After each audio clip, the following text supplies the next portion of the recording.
4월 5일 사순절 제6주 주일을 위한 말씀 나눔을 시작하겠습니다. 오늘은 종료주일이기도 하고 고난주간의 시작이기도 합니다.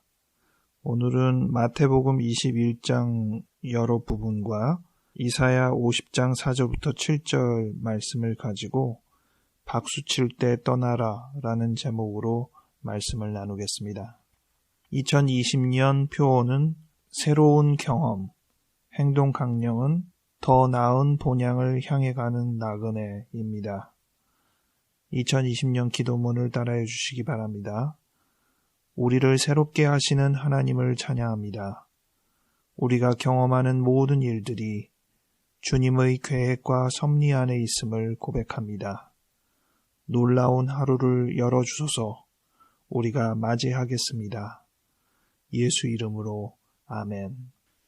성경을 먼저 읽지 않고 이야기를 진행하면서 해당되는 성경 본문을 읽겠습니다. 오늘 제목은 박수칠 때 떠나라 라는 제목으로 말씀을 나누려고 하는데요. 박수칠 때 떠나라라는 이 표현이 언제 어디서부터 유래됐는지를 인터넷에서 찾아봤는데 정확하게는 잘 모르겠더라고요. 가장 가깝게 제가 본 정보는 노자의 도덕경 제9장에 공수신태라는 표현이 있다고 합니다.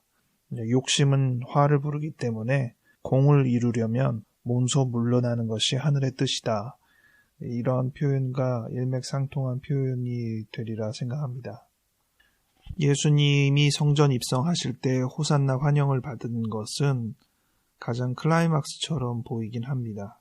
하지만 일주일도 못 되어 예수님은 고난을 받으시고 십자가에 못 박혀 죽으셨으니 너무 극단적으로 하늘 높이 올랐다가 바로 바닥에 떨어진 그런 느낌이 되지 않나 싶습니다. 성전 입성의 환영을 박수치는 때라고 한다면 그렇게 높은 자리에 있을 때 떠날 자리를 준비하는 것이 겸손이기도 하고 미덕일 수도 있겠습니다. 하지만 예수님은 그것이 스스로 가능해지는 과정이 아니라는 것을 이미 아셨으리라 생각합니다. 오늘을 종료주일이라고 부르는데요. 예수님께서 성전에 입성할 때 군중들이 종려 가지를 꺾어서 바닥에 깔고 노래하며 환영을 했기 때문에 종료주일이라고 부릅니다. 종려나무 가지만 아니라 겉옷을 길에 펴기도 했다고 하니까 다양한 방식으로 예수님을 환영한 것으로 알 수 있습니다. 성전 입성, 환영의 주일이라는 개념은 이해가 가지만 그 대표성을 종려나무 가지에 두는 것은 좀 의아하긴 합니다. 종료주일에서 가장 상징적인 부분은 사실 나귀이죠. 왜냐하면 성전 입성이 메시아의 어떤 부분을 재현하는 것으로 볼 때 성경에서는 나귀를 타고 오는 것이 가장 상징적인 의미이기 때문입니다. 5절에도 나와 있지만 시온 딸에게 이르기를 너의 왕이 너에게 임하나니 그는 겸손하여 나귀 곧 멍에 매는 짐승의 새끼를 탔도다 하라 이렇게 나와 있는데 이 구절은 이사야와 스가랴의 본문을 인용하는 것으로 되어 있습니다. 저는 오늘 이 구절에서 겸손하여 라는 구절에 생각을 많이 하게 됐습니다. 예수님이 겸손하다는 거죠. 그렇기 때문에 나귀를 탔다는 겁니다. 글쎄요, 이걸 어떻게 비유를 해봐야 될까요? 보통 우리가 높은 사람을 환영하는 입장에서 보자면 그 사람을 어디에 태울까? 서구 문명이라면 아마 말에 탔을지도 모르겠습니다. 그리고 동물 자체에 탔기보다는 마차 같은 사람이 타는 어떤 도구에 타고 그것을 동물이 끌고 이렇게 할 수는 있을 거라는 생각도 들고요. 우리가 동물 위에 탈 때 그것이 제대로 된 기능이라면 안장이라고 그러죠. 근데 지금 나귀한테는 안장을 채우는 그런 동물이 아니에요. 나귀는 짐을 싣고 가는 동물이란 말이죠. 그래서 멍에 매는 짐승이라고 했습니다. 그러니까 안장이 아니라 멍에를 매는 거예요. 거기에 사람이 앉으면 어떻게 됩니까? 뒤집어 생각을 해보면 사람이 아니라 짐이 되는 겁니다. 물건이 되는 거거든요. 마치 예수님께서 구유에 태어난 것처럼 우리가 말구유라고 흔히 착각하기 쉬운데 그냥 구유죠. 구유에 태어나신 것처럼 이 성전 입성조차도 어떤 화려한 특성보다는 나귀를 타고 오시는 그런 입장의 모습을 보여주고 있습니다. 겸손을 의미부여할 수 있는 또 하나의 구절이 있습니다. 지금 이러한 환대가 벌어지는 상황에서 이것을 모든 사람이 다 수용하는 입장은 아닙니다. 10절에 보면 예수께서 예루살렘에 들어가시니 온 성이 소동하여 이르되 이는 누구냐 하고는 이렇게 말했거든요. 그러니까 일부는 환영하고 또 그 환영 때문에 시끄럽고 또 그 중에 어떤 사람은 무슨 일이냐, 저 사람 누구냐, 이제 이렇게 돌아가는 것이죠. 다 예수님을 알면 저 사람 누구냐 이렇게 물어볼 이유가 없잖아요. 그런데 이런 상황에서 저 사람 누구냐 할 때 11절에 보니까 갈릴리 나사렛에서 나온 선지자 예수다 이렇게 표현했습니다. 이 표현은 겸손이라는 단어랑 잘 연결이 된다고 생각합니다. 갈릴리 나사렛이라는 표현 자체가 저기 시골 촌동네라는 표현이거든요. 거기서 선지자로 이 예루살렘 성에 입성하는 그런 사람입니다. 개천에서 용났다는 말이죠. 예수님을 환영한 군중은 이 맥락에서 어느 정도 본인의 입장을 감정이입했을 것이라고 생각하게 됩니다. 개천에서 용났다라고 할 때 그 용이 자기에게 견줄 수 있는 표현이 아니라 개천이 자기에게 견줄 수 있는 표현이 되는 것이죠. 그래서 사람들은 저 나사렛에서 온 선지자 예수입니다 라고 표현하면서 나도 의미와 가치를 부여받을 수 있는 그런 사람과 삶이 되고 싶습니다. 이런 바람을 예수에게 적용하며 환영한 것이라고 생각을 합니다. 21장에서 의미 부여를 할 수 있었던 또 한 구절은 42절에 있는 구절인데요. 예수께서 이르시되 너희가 성경에 건축자들이 버린 돌이 모퉁이의 머릿돌이 되었나니 이것은 주로 말미암아 된 것이요 우리 눈에 기이하도다 함을 읽어본 일이 없느냐 이렇게 표현하고 있습니다. 이 구절은 오늘 주일성서 일과 중에 해당되는 시편 118편에 있는 22절, 23절 구절의 내용이기도 합니다. 예수님께서 성전에 입성한 다음 날에 기존 유대교 지도자들과 그 예수의 권위에 대한 논쟁을 하면서 이 구절을 예수님께서 언급하신 것이에요. 유대 지도자들은 지금 이 구절을 통해서 예수를 버린 돌로 취급했을까요? 머릿돌로 취급했을까요? 생각해보면 예수의 성전 입성을 통해서 지금 기세등등한 위치에 놓여 있으니까 지금 예수의 포지션은 버린 돌이 아니라 모퉁이 돌처럼 전달됐을 거라고 생각을 합니다. 그래서 더욱더 이제 유대 지도자들이 기분이 나쁘고 그래서 예수를 처단하기로 마음 먹게 되는 그런 배경으로 흘러간 것을 볼 수 있습니다. 그런데 사실 예수님께서 이 구절을 인용하면서 방금 제가 말씀드렸던 과거와 현재의 개념으로 생각하지는 않으셨죠. 물론 그것은 1차 역설이긴 하지만 지금 성전 입성의 상황에서 하지만 예수님은 두 번째 역설을 이미 알고 계시는 입장이라는 거죠. 버린 돌은 이후에 이제 벌어질 상황이라는 겁니다. 예수님이 심각하게 사람들에게 외면당하면서 십자가에 처형당하기까지 정치적인 희생양이 된 이런 과정들을 예견하시고 그것이 건축자의 버린 돌에 상응하는 입장이라고 생각하셨을 것이며 그 이후로 예수님께서 부활하심으로 새로운 세계가 또 열릴 것이라는 것을 당신께서 예견하시고 그것이 주님께서 세우신 머릿돌이 되는 어떠한 시점으로 또 여기셨을 거라고 생각합니다. 앞서 말씀드린 1차의 역설보다 더 극적인 2차 역설이 되겠습니다. 이런 역설들은 개천에서 용났다라는 표현처럼 아주 비천한 어떤 상황에서 환영받고 멋진 상승 곡선을 보이는 그러한 내용들입니다. 근데 오늘 제목은 제가 오히려 반대의 부분을 붙였죠. 한참 높은 자리에 있을 때 본인 스스로 문제를 망가뜨리지 않고 겸손히 내려올 수 있는 그런 자세가 필요하다라는 그럴 때 주로 쓰는 표현인 박수 칠 때 떠나라라는 제목을 붙여보았습니다. 오늘의 말씀들과 연결을 해보면 박수 칠 때 내려오면 더 큰 박수를 받는 그러한 상황으로 넘어갈 수 있겠지만 박수 칠 때 고집피면 오히려 더 안 좋은 결말을 맞이하게 될 것이라는 것을 생각해 보게 됩니다.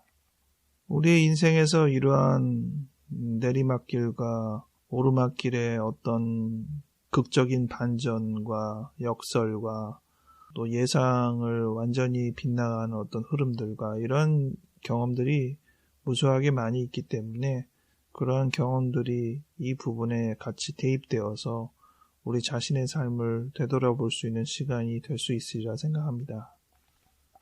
마태복음은 이것으로 정리를 하고 이사야 50장 4절부터 7절 말씀을 읽으면서 또 한 가지를 묵상해 보고 싶습니다.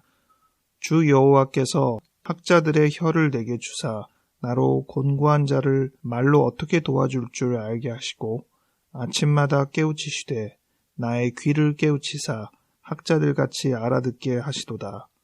주 여호와께서 나의 귀를 여섰으므로 내가 거역하지도 아니하며 뒤로 물러가지도 아니하며 나를 때리는 자들에게 내 등을 맡기며 나의 수염을 뽑는 자들에게 나의 뺨을 맡기며 모욕과 침뱉음을 당하여도 내 얼굴을 가리지 아니하였느니라.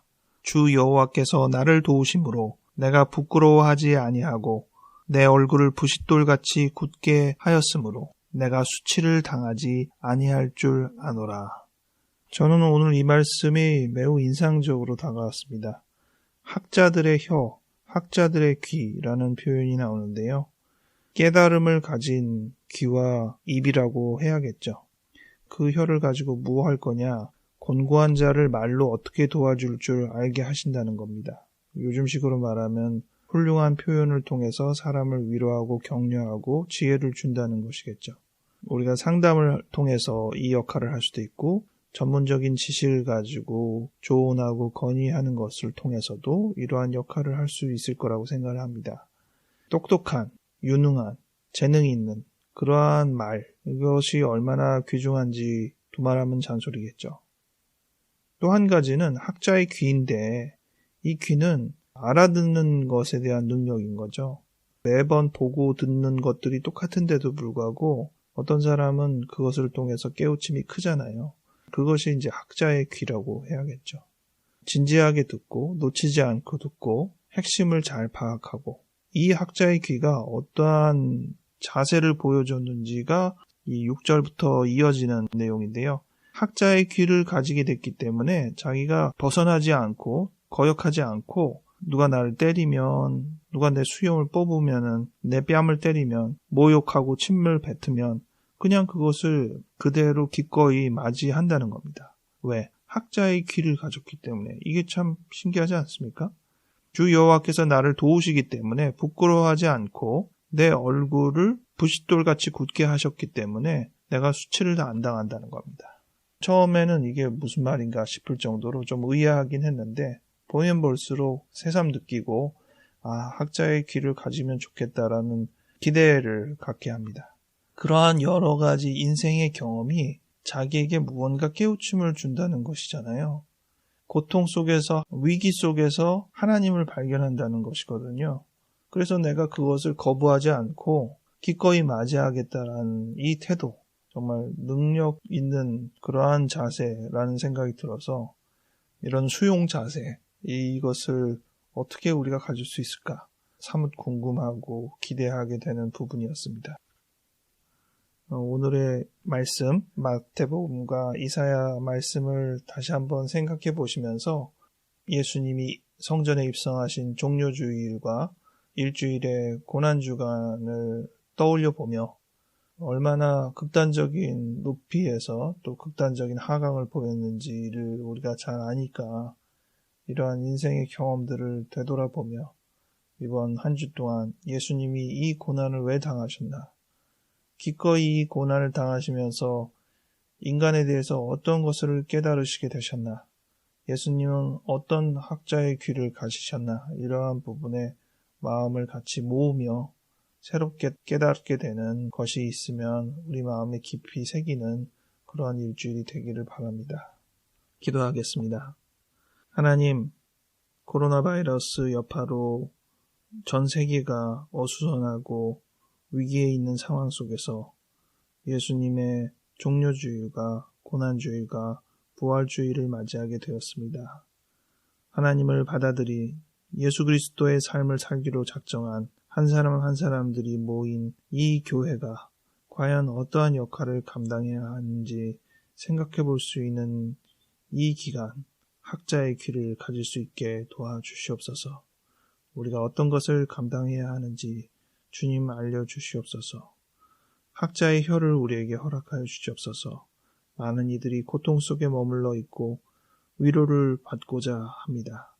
전문적인 지식으로 이 어려운 위기를 타개할 지혜를, 의견을 전달해야 합니다. 하나님, 우리에게 이 지혜와 학자의 혀를 허락하여 주시기를 바랍니다. 지금 이 상황이 얼마나 심각한지 우리가 체감하지 못하면 잘 알지 못하는 것이 현실입니다. 어떤 이는 경제적으로, 어떤 이는 실질적인 가족의 죽음으로 여러 가지의 박탈감과 갈등 속에서 힘들어하는 이 많은 경험들을 우리가 다양하게 하고 있습니다. 하나님, 이 과정 속에서 우리가 어떠한 위치로 어떻게 서야 할지 잘 깨닫게 하시고 알려주시옵소서. 우리가 해야 될 역할을 작게나마 감당할 수 있도록 주님 도와주시옵소서. 감사드렸고 예수 이름으로 아멘.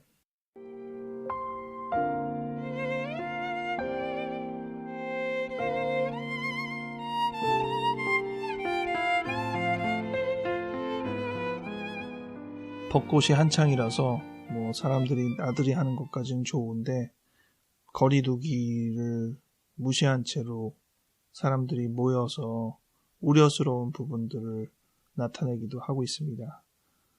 물리적으로는 서로 거리를 잘 유지하고 마음으로는 서로 더 가까이 하기 위해서 어떠한 일이 필요한지를 계속 고민하게 됩니다. 교회의 상황들도 예전처럼 모이는 교회의 형식이 본의 아니게 제한되고 있기 때문에 새로운 교회 내지는 새로운 신앙인으로서의 덕목들을 계속 고민하게 되는 상황이 되었습니다. 이 기회를 통하여 교회가 무엇인지, 모임이 무엇인지, 신앙인으로서의 삶이 무엇인지를 조금 더 다양하게 정리하고 접근해 나가는 그러한 일들이 계속 이루어지기를 기대합니다. 이번 한 주는 정말 하루하루가 주님의 고난과 죽음과 부활에 대해서 새로운 의미를 깨닫게 되는 시간이 되기를 간절히 기대합니다. 건강하시고 다음 주에 뵙겠습니다.